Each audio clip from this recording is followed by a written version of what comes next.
Our story is about Ginger the Giraffe, written by T. Albert and illustrated by maaillustrations.com. Once upon a time, there was a giraffe named Ginger. Ginger lived in Kenya, a country in Africa. Like all giraffes, Ginger had a long neck and long legs. Because she was so tall, she was able to eat food from the very tops of the trees in the savannah. The savannah in Africa is an area with lots of grass and some trees. Sometimes, a savannah is called grasslands. The other animals like zebras and antelopes could not reach where Ginger could reach. But Ginger always found food. She loved the leaves and the new buds of the trees.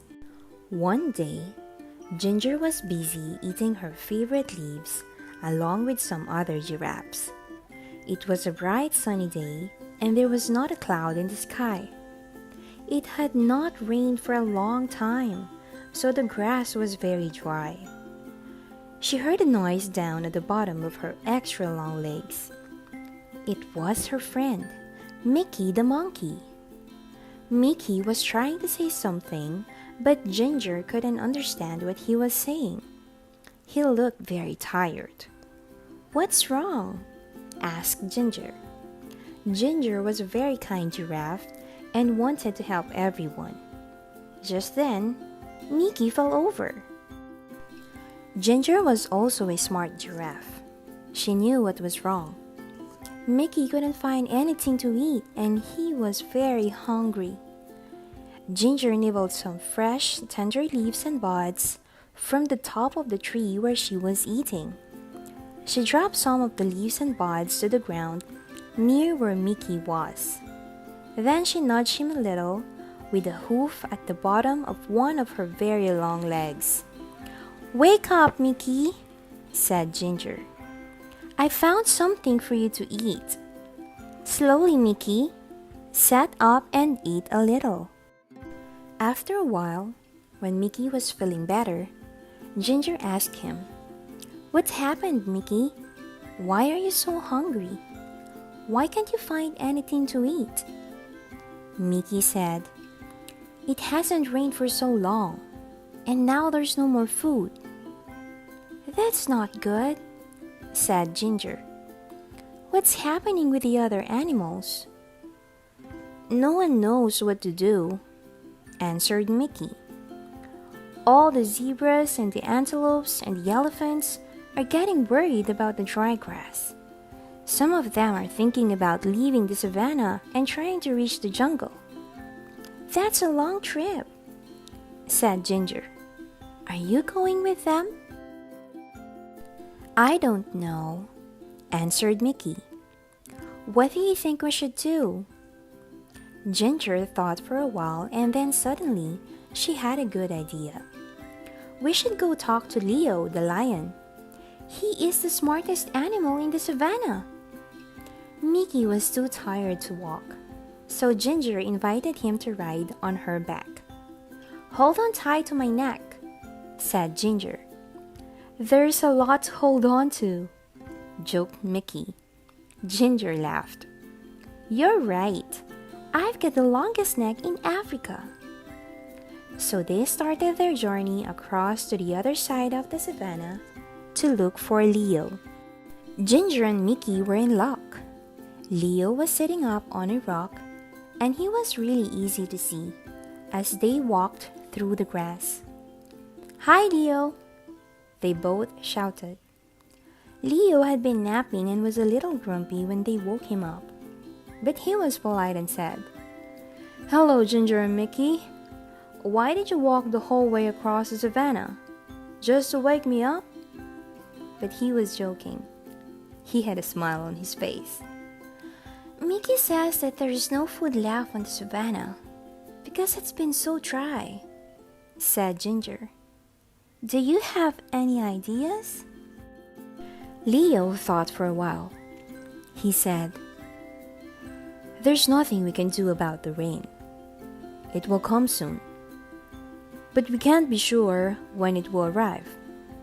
When the rain comes, all the plants will grow again, and there will be lots of food for everybody.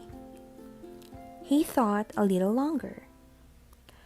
The only thing I can think of is for everyone to move closer to the forest, he continued. There will be more things to eat there, but I know it's a long trip, and it will not be very easy. It might take days to get there.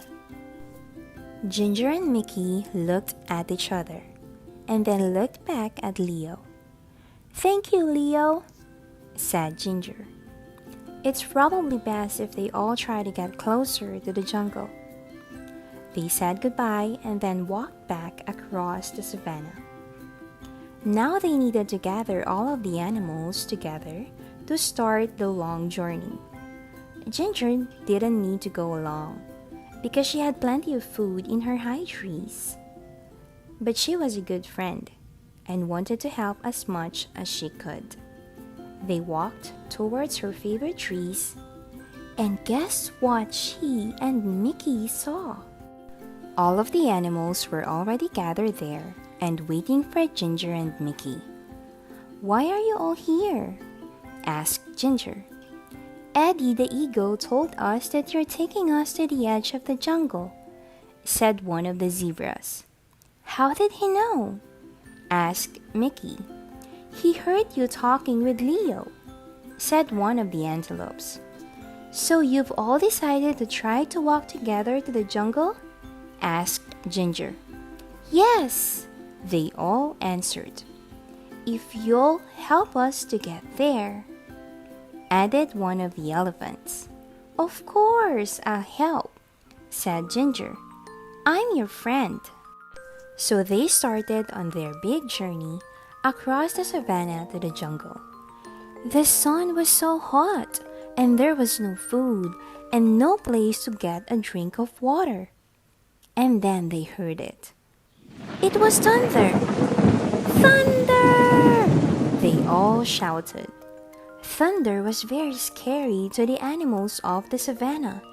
Can you guess why? Fire! Sometimes the lightning hits the dry grass and the whole savannah catches fire. Then everyone has to run. And that is exactly what happened.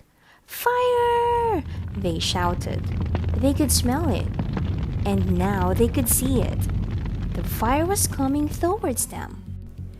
Ginger had to think fast. Because she was so tall, she could see farther than any of the other animals. She stretched her long neck up as far as she could. Now she could see a place where there was no fire. Quick, she said. Everyone, run this way. All of the animals followed her and ran as fast as they could. Soon, they were out of danger. They stopped and gathered together one more time. Is everyone here? Ginger asked. She wanted to make sure they were all safe. All the animals looked around.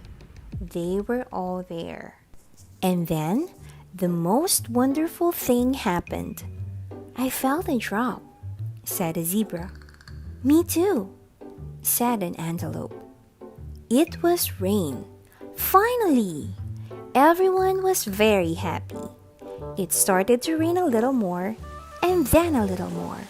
The rain put out the fire so they didn't have to run, and the rain filled their watering holes and made the plants grow again, so they didn't have to make that long trip to the edge of the jungle.